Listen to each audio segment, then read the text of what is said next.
and not being afraid of it. You know, sometimes it is kind of scary, but it's better to do it than not. I always say ask forgiveness instead of permission. Make sure you're tipping your bartender back there and taking care of Courtney. She's doing a wonderful job. Give it up for Courtney. Show her some love. Amazing woman with an amazing voice. Up next on the list, we got Mr. Josh Barker. Stand up, put your hands together.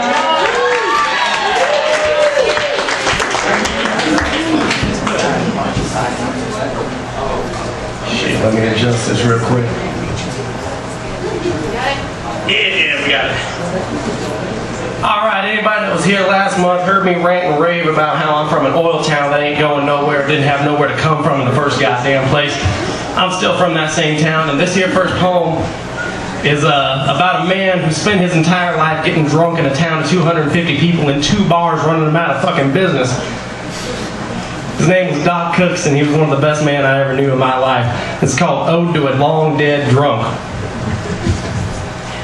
You two had words to blister school hall paint. The teacher niece who claimed your kin only over coffin lid, pursed lips, and stood with axe-handled ass staunched in the door frame, imposing as Aquanet and Carhartt skirt could allow. We'd heard the motor die on the grass, your steps that unhinged down the corridor, certain to be followed by Stitt County Mounties. Somebody said they'd seen you drink gas, and we all nodded in time. Old Uncle Doc, blottoed with words, called for the children who held his hand, shaking like sick bed sheets in the wind. Uncle Doc carrying 6 feet plus of fuck it all if they weren't heard. You think this life's easy? Skin ain't yellow, or eyes red till you done like this. I got more bottles than hairs and ain't gone one morning since you were born without spitting blood.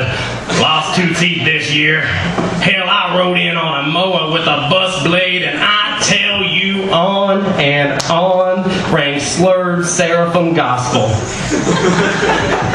A sermon on bobcat wrangling that wove Doc cotton, but mostly true, for 10 minutes.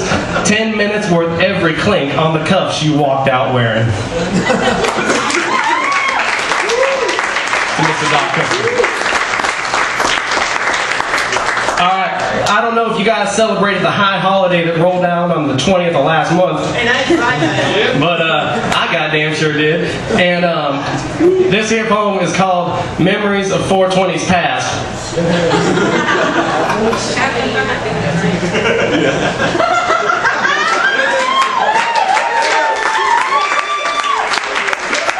Alright, this next poem is about the best car I've ever seen in Lawrence. I don't know if you've seen this thing rolling around, but it sets up on like 34-inch wheels. It's got a lift kit. It's a dick-sucking car, and this man drives it like he knows it.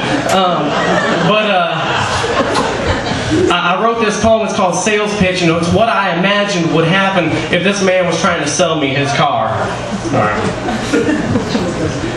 You're gonna have to know the price of gas. Watch news, oil dips and the weather's right, you gotta bring this baby out.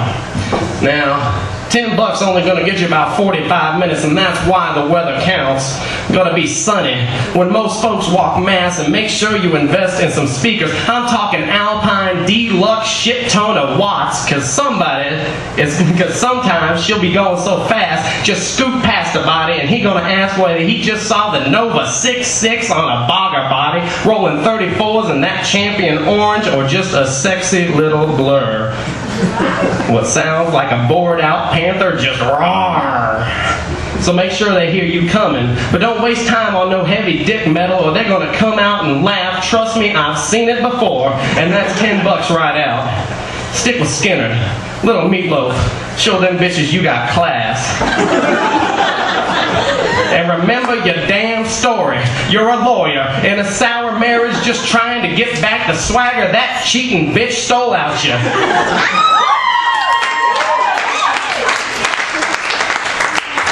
Just think of it as an investment.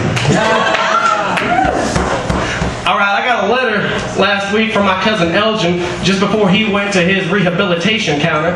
I was surprised that he sat down and actually wrote because, you know, last time I heard he was too hooked on the dope to even hold a damn pencil, but then, you know, it must show that he's doing better. So Elgin was telling me about how life was down there, and I took a little excerpt of his letter to me, and I, you know, flipped some shit around, and I'm going to present you with Mr. Elgin's view of Lawrence, Johnson County, and living life back down home. This poem's called Talking with Elgin. I'm going to do it in how I approximate his voice. My boss, Mr. Chadwick Livingston, said I gotta haul pool tables up Johnson County, 500-pound slate, just me, Elroy, and a bicycle. Supposed to whoosh up K-10 highway back before lunch, wind blowing rain sideways, turned to sleep, I was pedaling, boy, I was lucky. Elroy ran behind talking to his lawyer man, telling him how much child support to pay. 250 pounds worth of slate propped on his dick, running speed limit whole damn way. Get to the gate, man won't let us in, say my paycheck's missing commas, and his sister's Elroy's baby mama, and that goddamn check bounced in May, so we was fired. I know. Don't matter, I moved down south. My ex says bulls still got nuts down there, but ranchers wanting steers, and they give me some shears, and boy was I lucky. Had the same damn job at 10 to provide food for 3 kids, working 14-hour days by myself, just a man and his thoughts and a pen full of bull nuts caught on bull cocks. That there was a hard life, folks. Couldn't afford no knife, just held on for dear life and bite them, go no, no, no, no, no, all day long. Folks called me a prodigy.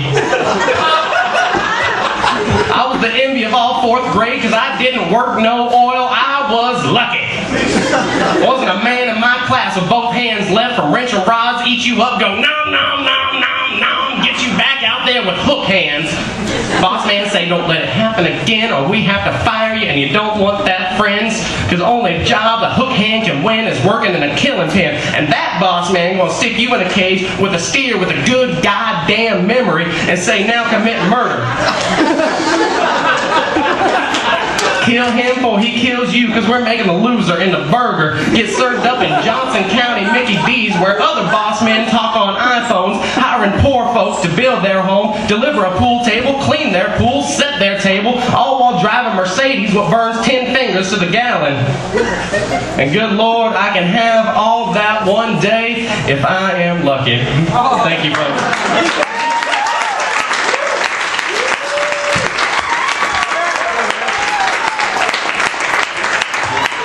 That was awesome. Keep it going one more time for Josh, man.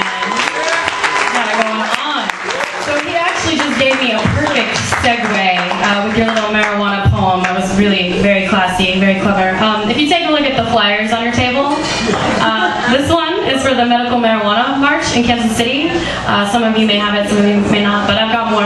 It's on Saturday, all day, starts at high noon, goes till 4. And then there's an after party at this community center, and my little hip-hop group called Phenometron will be performing at midnight. Along with Madison DeCamp, who was on the violin. We got a couple other party favors up received that night, so it'll be a good time. You've also got on your table one of these, which is a fresh ink flyer. You could just take it with you and give it to somebody who might want to come every first Wednesday of the month. And then you've got an open mic in Kansas City, the Rant and Rave, every second and fourth Wednesday. So that being